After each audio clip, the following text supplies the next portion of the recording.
लोकप्रतिनिधी असेल शासन स्तरावर नदीबाबत उदासीनता पाहायला मिळते। म्हणजे बघा तुम्ही कोणताही कार्यकर्ता आपापल्या गावात विकास कामासाठी आपल्या आवडत्या पुढाऱ्याकडून काम करून घेण्यासाठी इच्छुक असतो, पण असा कार्यकर्ता सध्या दिसत नाही की मला नदीसाठी काम करायचंय किंवा मला नदीचं पुनरुज्जीवन करायचंय, मला नदीचं खोलीकरण करायचंय।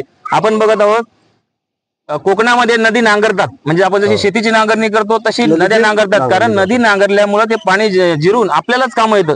म्हणजे नदीचा थेट फायदा असून सुद्धा लोक त्याबाबत उदासीनता आहे, तर ही साठीच लोकप्रतिनिधींनी यामध्ये सहभाग घेणं गरजेचं आहे। जोपर्यंत नमस्कार, आज आपण आलोय बदनापूर आणि अंबड तालुक्याच्या सीमेवरून वाहणारी सुकणा नदी, देशगावांकाठी असलेली ही सुकणा नदी याच गावचे भूमिपुत्र असलेले डॉक्टर शिवाजी हुसे यांच्याशी आपण चर्चा करणार आहोत। ते सुकणा बचाव जन आंदोलन संघर्ष समितीचे संस्थापक अध्यक्ष आहे। कन्नड येथील शिवाजी महाविद्यालय येथे ते मराठी भाषा विभाग प्रमुख आहेत। नमस्कार सर। नमस्कार।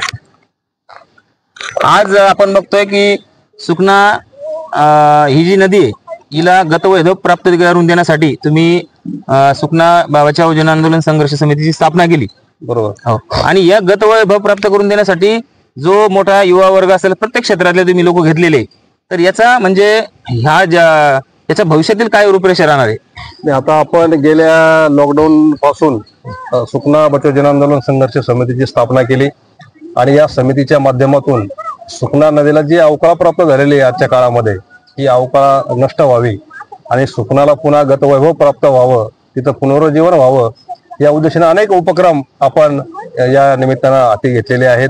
लोकप्रबोधन केलं, गावोगावी जाऊन नदीकाठची जी गावं आहेत या गावामध्ये जाऊन लोकप्रबोधन केलं, शिवार फेरी आम्ही आयोजित केली, नदीच्या संवर्धनासंदर्भामध्ये जागृतीचे पत्रक सुद्धा लोकांमध्ये वाटलेले आहेत। असे वेगवेगळ्या प्रकारचे व्याख्यान सुद्धा आयोजित केलेले आहेत, नदीकाठी भेटी सुद्धा दिलेल्या आहेत। असे वेगवेगळ्या प्रकारचे कार्यक्रम आणि उपक्रम या नदीच्या संवर्धनासाठी आम्ही सुरुवातीचा एक पहिला टप्पा म्हणून आयोजित केलेले आहेत। बरोबर, नक्कीच सर। पण आता ग्रामीण भागामध्ये नदीचं खूप महत्व आहे, पण आता या नवीन युवाला नदीचं महत्व पटवून देण्यासाठी आपल्याला प्रयत्न करावा लागत आहे, कारण की नदीचा आपल्या जीवनाचा उगमच नदीपासून आहे, नदीपासूनच सगळ्या संस्कृती। पण आता झालं काय की नदीचं गतवैभव राहिलेलं नाही। वाळू उपसा असेल, औद्योगिकरणामुळे त्यामध्ये प्रदूषण म्हणजे जल प्रदूषण झालेलं आहे अत्यंत। त्यामध्ये परत नदीकाठच्या शहरामध्ये आपण बघितलेले बऱ्याच ठिकाणी अतिक्रमण झालेले। आताच सप्टेंबर मध्ये झालेल्या अतिवृष्टीमुळे जालन्यामध्ये सगळे नाले आणि नदीवर अतिक्रमण असल्यामुळे महापूर आला होता। या गोष्टीकडे आता नव्याने पाहिले जाते। मुळात काय की नदीपासून समाज दूर का गेला हा खरा महत्वाचा मुद्दा आहे। 90च्या दशकामध्ये आम्ही ही नदी लहानपणी पाहिलेली आहे, आमचं बालपण या नदीमध्ये गेलं, नदीकाठी गेलं।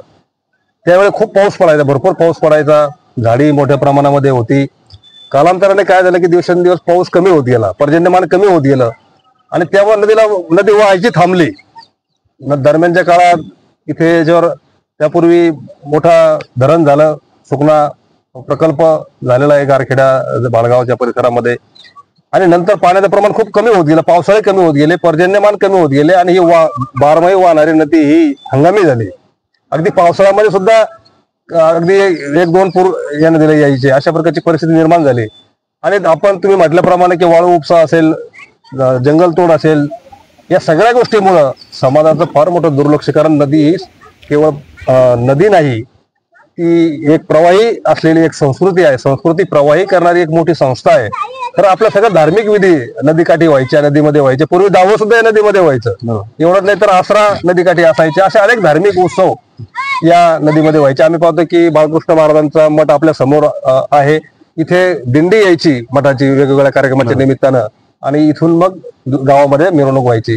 अशा प्रकारे ही नदी आहे, याला आपल्याला पुन्हा गतवैभव प्राप्त करून द्यायचं असेल, पुन्हा समाजाला या नदीशी जोडायचं असेल, तर पुन्हा नव्या पद्धतीने धार्मिक, सामाजिक, सांस्कृतिक उपक्रम आपल्याला नदीकाठी जाणीवपूर्वक करावे लागतील।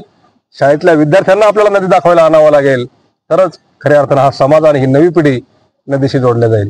अगदी बरोबर सर। पण आपण आता सध्या बघत आहोत की लोकप्रतिनिधी असेल शासन स्तरावर नदीबाबत उदासीनता पाहायला मिळते। म्हणजे बघा तुम्ही कोणताही कार्यकर्ता आपापल्या गावात विकास कामासाठी आपल्या आवडत्या पुढाऱ्याकडून काम करून घेण्यासाठी इच्छुक असतो, पण असा कार्यकर्ता सध्या दिसत नाही की मला नदीसाठी काम करायचंय किंवा मला नदीचं पुनर्जीवन करायचंय, मला नदीचं खोलीकरण करायचंय. आपण बघत आहोत कोकणामध्ये नदी नांगरतात, म्हणजे आपण जशी शेतीची नांगरणी करतो तशी नद्या नांगरतात, कारण नदी नांगरल्यामुळे ते पाणी जिरून आपल्यालाच काम येतं. म्हणजे नदीचा थेट फायदा असून सुद्धा लोक त्याबाबत उदासीनता आहे. तर ही उदासीन त्यांच्या मनातून काढणं गरजेचं आहे. यासाठीच लोकप्रतिनिधी यामध्ये सहभाग घेणं गरजेचं आहे. जोपर्यंत लोकप्रतिनिधी नदी विकासासाठी काम करत नाही तोपर्यंत युवकांमध्ये जागृती हे महत्वाचं आहे. झालं असं की तुम्ही म्हटल्याप्रमाणे लोकप्रतिनिधीला याच्यामध्ये इंटरेस्ट नाही. आपण पाहतो की अलीकडचं राजकारण हे फार वेगळ्या पद्धतीने राजकारण झालेलं आहे, इव्हेंट मॅनेजमेंट राजकारण झालेलं आहे. यांना याच्यामध्ये विकासात्मक राजकारण आता संपलेलं आहे. आपण पाहतो की सगळ्या प्रकारे पैसा लावायचा, पैसा कमवायचा, अशा प्रकारचं एक राजकारण झालेलं आहे. पूर्वीची पिढी कशी होती की आपण एक देणं लागतो, आपल्या भागातला निसर्ग जपला पाहिजे, नदी जपली पाहिजे, डोंगर जपले पाहिजे, ही एक भूमिका त्या पाठीमाग गायरानं जपली पाहिजे पाठीमागची एक भूमिका असायची. पण या पिढीला, आजच्या राजकारण्या पिढीला याच्यापासून काही देणं घेणं नाही आणि त्यांना याच्यातून काही आर्थिक लाभ मिळत नाही. सगळ्यात महत्वाची गोष्ट काय आहे की आर्थिक लाभ त्यांना काही मिळत नाही याच्यामध्ये. म्हणून अशा प्रकारचे हे लोकप्रतिनिधी नदी संवर्धनाच्या कामासाठी, नदी पुनरुज्जीवनासाठी कोणत्याही प्रकारचा पुढाकार घेत नाही आणि त्यामुळे नदीवर ही वेळ आता आलेली आपल्याला पाहायला मिळते. अगदीच. पण सर, आता जर ही उदासीनता जर गेली नाही तर भविष्य किती अवघड होईल याची कल्पना ही किती म्हणजे करणे हे होत नाही. की बघा आजची ही परिस्थिती आहे 2025 ची, की आता हे आपण समोर बघत आहोत, हे इतकं पाणी, इतकं काळगट्ट पाणी जे MIDC मधून लागलीच आपल्या नदीकाठच्या औद्योगिक क्षेत्रामधून जे वाहून आलेलं आहे. आजची परिस्थिती अजून 10 वर्षानंतर या ठिकाणी आपल्याला राहणं सुद्धा अवघड होऊन जाईल. बरोबर. आता आता जर या नदीकडे आपण लक्ष दिलं नाही, आपण जर ही गोष्ट गांभीर्याने पाहिली नाही तर भविष्य जगणे हे होणार आहे. कारण नदीपासूनच जीवन आहे. आपलं जीवनाचं काम ओलं ठेवण्याचं काम नदी करते. मग विकासाच्या नावानं नदीमध्ये ह्या सगळ्या गोष्टी घडतात. आपण म्हणतो विकास, पण मग निसर्गाचा नाश म्हणजे विकास का? मग सर आपण म्हणतो की नदीनं फक्त दिलंच, आपण आताच म्हणल्याप्रमाणे नदी फक्त देतच राहिली. नदीचं गुणधर्म म्हणजे नदीचा स्वभावच आहे देणं. तर मग आपणही नदीच्या या म्हणजे या पुत्रासारखे आहोत, म्हणजे आपण लेकरच आहोत नदीचे. काय करावं समजा? अगदी योग्य प्रश्न तुम्ही विचारला. आणि म्हणून याच भूमिकेतून आता मी जरी कन्नडला असलो, नोकरीच्या निमित्तानं बाहेर असलो, तरी मी गावाकडे जेव्हा यायचो तेव्हा नदीचं आजचं पाहायचो आणि नदीला आलेली ही जी काही मरगळ आहे, ही जी अवस्था आहे, हे पण मला खूप वाईट वाटायचं. मी लहानपणी पाहिलेली नदी आणि आजचं नदीचं हे जे चित्र पाहिलं तर मला फार दुःख वाटायचं. आणि म्हणून याच भूमिकेतून आपण नदी पुनरुज्जीवनाची संकल्पना मांडली आणि त्यातूनच मग सुकना बचाव जन आंदोलन संघर्ष समिती आपण स्थापन केली. आणि तुम्हाला माहितच आहे, तुम्ही त्या समितीचे घटक आहे, की आपण या नदीच्या पुनरुज्जीवनासाठी, तिच्या विकासासाठी, संवर्धनासाठी वेगवेगळ्या पातळीवर आपण आवाज उठवलेला आहे. शासन पातळीवर आपण प्रयत्न केलेले आहेत, आपले प्रयत्न अजूनही चालूच आहेत आणि यापुढेही वेगवेगळ्या प्रकल्पाच्या माध्यमातून, उपक्रमाच्या माध्यमातून आपण या सुकना नदीला गतवैभव प्राप्त करून देण्याशिवाय राहणार नाही. अगदी बरोबर सर. आता आपण बघतो नदीकाठच्या गावांना या नदीने, सुकना नदी असो की महाराष्ट्रातले कोणतेही नदी असो, त्यांनी सुजलाम सुफलाम केलेलं आहे.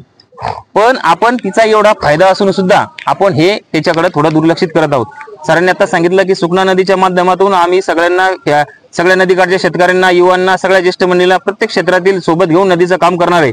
पण माझं असं म्हणणं आहे सर की हे जनजागृतीचं काम तर तुम्ही करणारच आहे, पण माझा प्रश्न असा होता की नदी देतच राहिली, नदीचं स्वभावच देणं आहे, पण एक महत्वाचं म्हणजे कर्तव्य म्हणून काय करावं प्रत्येकाने की आपल्याला नदीसाठी? नाही, प्रत्येक माणसानं बाकी फार काही नाही केलं तरी हरकत नाही, पण त्यांनी आपला काडी कचरा असेल, घाण असेल, अस्वच्छ कचरा असेल, हा नदीमध्ये टाकू नये. सगळ्यात महत्वाची गोष्ट आहे.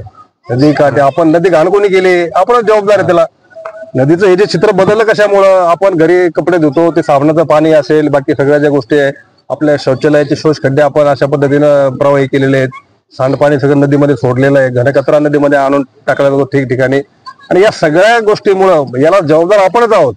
म्हणून हे जर थांबवायचं असेल तर सगळ्यांनी खऱ्या अर्थानं, नदी ही आपली माता आहे.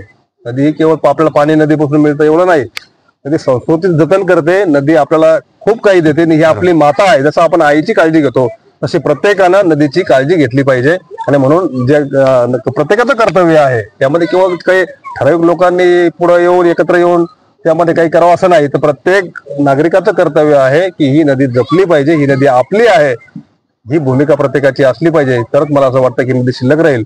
अन्यथा काही काळानंतर या नदीचं अस्तित्व राहील किंवा नाही ही मला शंका वाटते. बरोबर सर. आपण सांगितलं आताच की धार्मिक दृष्ट्या ही नदीला खूप महत्व आहे. म्हणजे सरांनी सांगितलं की दावे असतील, अगोदर याच नदीकाठी दावे व्हायचे, आता मोठमोठ्या नदीमध्ये दावे होतात. म्हणजे आणि बघा नदीकाठची सगळ्यात जास्त जे धार्मिक स्थळ आहे आता आपल्या हो, हो. गावामध्ये सॉरी बाळकृष्ण महाराजांचं मठ मंदिर आहे, प्रत्येक आहे ठिकाणी. प्रत्येक नदीकाठी, कारण ती हो, हो. संस्कृतीचा या धर्माचा हिंदू धर्माच्या संस्कृतीचा उगम नदीपासून झालेला आहे. सिंधू संस्कृती ज्याला म्हणतो आपण, त्यानुसार भारताची संस्कृती. तर ही नदी टिकवणं गरजेचं आहे. धार्मिक दृष्ट्या आपण महत्व देतो पण मग प्रत्यक्ष कृती करत नाही, सरांचं असं म्हणणं आहे. तर चालतं आता हे सगळं पाणी प्रदूषित झालेलं आहे. हे सगळं आता मागच्या वेळेला आपण इथलाच फोटो काढला होतो, हेच पाणी होतं. आता प्रदूषित झालेलं आहे ना, हे सगळं आता रात्री पाणी हिरवा कलर यायला पाणी कारखान्यातलं असेल बहुतेक. ते काय करतात, रात्री सोडतात नदीच्या टँकर सारखं आणतात, त्या सोडून देतात. काही लक्षात कोण लक्ष आता किती घाण आहे, एवढं घाण आहे आता हे पाणी, एवढं प्रदूषित पाणी झालेलं आहे. जनावरांसाठी लोकांसाठी पिण्यासाठी पाणी पाजणारच आहे ना, जनावर हे पाणी पिणारच आहे ना. याचा निचरा म्हणून पाणी डायरेक्ट जाणारच आहे. हो, आणि थेट जाणार तर थेटच घेणार आहे त्याला. किती भयानक घ्या हे म्हणजे ही नदी. बरोबर, कोणाचं लक्ष नाही याच्याकडे. सुकना नदीच्या सुकना नदीवर आपण एक कविता संग्रह लिहिलेला आहे, हो. सुकना माईची कहाणी. बरोबर, खूप एक अर्थ भावना त्यामध्ये. तर त्यामधील एखादी कविता वाचून दाखवा. नदीवरची एक कविता मी आपल्या समोर ठेवतो. आणि विशेष योगायोग असा की याच नदी इथे काठी बसून आम्ही ही कविता लिहिलेली आहे. सुकना नदी काठी बसूनच असं पाणी नदीवरच नदीवर पाणी असं व्हायचं, म्हणजे सुचलं ते बघितलं तोच अनुभव. आणि तीच कविता मला वाटतं या ठिकाणी आपण आज सादर करतो आहे. नदी अशी खळखळून वाहणारी दिसली की मन आनंदून जातं. नदी अशी खळखळून वाहणारी दिसली की मन आनंदून जाते. कधी काळी आमच्या बालपणी ती अशीच व्हायची. कधी काळी आमच्या बालपणी ती अशीच व्हायची. या नदीकाठीत माझं बालपण गेलंय. या नदीकाठीत माझं बालपण गेलंय. आज मी कुठेही आणि कसाही असलो तरी, आज मी कुठेही आणि कसाही असलो तरी, एक नदी खोलवर रुजलेली असते काळीच कुपीत. एक नदी खोलवर रुजलेली असते काळीच कुपीत. नदी इतकी स्वच्छ सुंदर आणि निर्मळ होती. नदी इतकी स्वच्छ सुंदर आणि निर्मळ होती की ओंजळीने पाणी प्यायचे लोक, ओंजळीने पाणी प्यायचे लोक. आज नदी तीच आहे, लोकही तेच आहे, परंतु नदीचं पाणी प्यावंसं वाटत नाही. आज लोकही तेच आहेत, नदीही तीच आहेत, पण नदीचं पाणी प्यावंसं वाटत नाही. नद्यांची अवस्था अशी का झाली हा प्रश्न आपणास का पडत नाही. नदीची अवस्था अशी का झाली व कशी झाली हा प्रश्न आपणास का पडत नाही. याचे उत्तर एक माणूस म्हणून प्रत्येकास द्यावेच लागेल कधीतरी. याचे उत्तर एक माणूस म्हणून प्रत्येकास द्यावेच लागेल कधीतरी. सुकना काय आणि कोणतीही नदी काय, सुकना काय आणि कोणतीही नदी काय, साऱ्याच नद्या आपल्या लोकमाता आहे. साऱ्याच नद्या आपल्या लोकमाता आहे. नदी हे आईचंच रूप आहे. नदी हे आईचंच रूप आहे. जी तहान होऊन आपणास जीवदान देते, जी तहान होऊन आपणास जीवदान देते. जगण्याच्या अनामिक वाटेत साथ संगत करते, जगण्याच्या अनामिक वाटेत साथ संगत करते. ढग होऊन बरसते. नदी काय करते, ढग होऊन बरसते. तेव्हाच नद्या नाले एक होतात. म्हणजे नदीला जो महापूर येतो ना, ढग होऊन बरसते तेव्हाच नद्या नाले एक होतात. आणि काठाकाठाने संस्कृती जिवंत ठेवतात. आणि काठाकाठाने संस्कृती जिवंत ठेवतात. आयुष्याच्या मावळत्या क्षणीही नदीच आपणास सामावून घेते.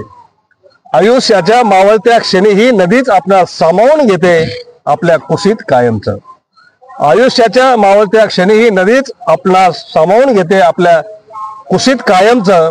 शेवटी नदी आणि माणूस वेगळा करताच येत नाही. शेवटी नदी आणि माणूस वेगळा करताच येत नाही. जगणं आणि मरणं तिच्याच सोबतीनं असतं. जगणं आणि मरणं तिच्याच सोबतीनं असतं. म्हणून नदीला परक समजून पोरक करू नका.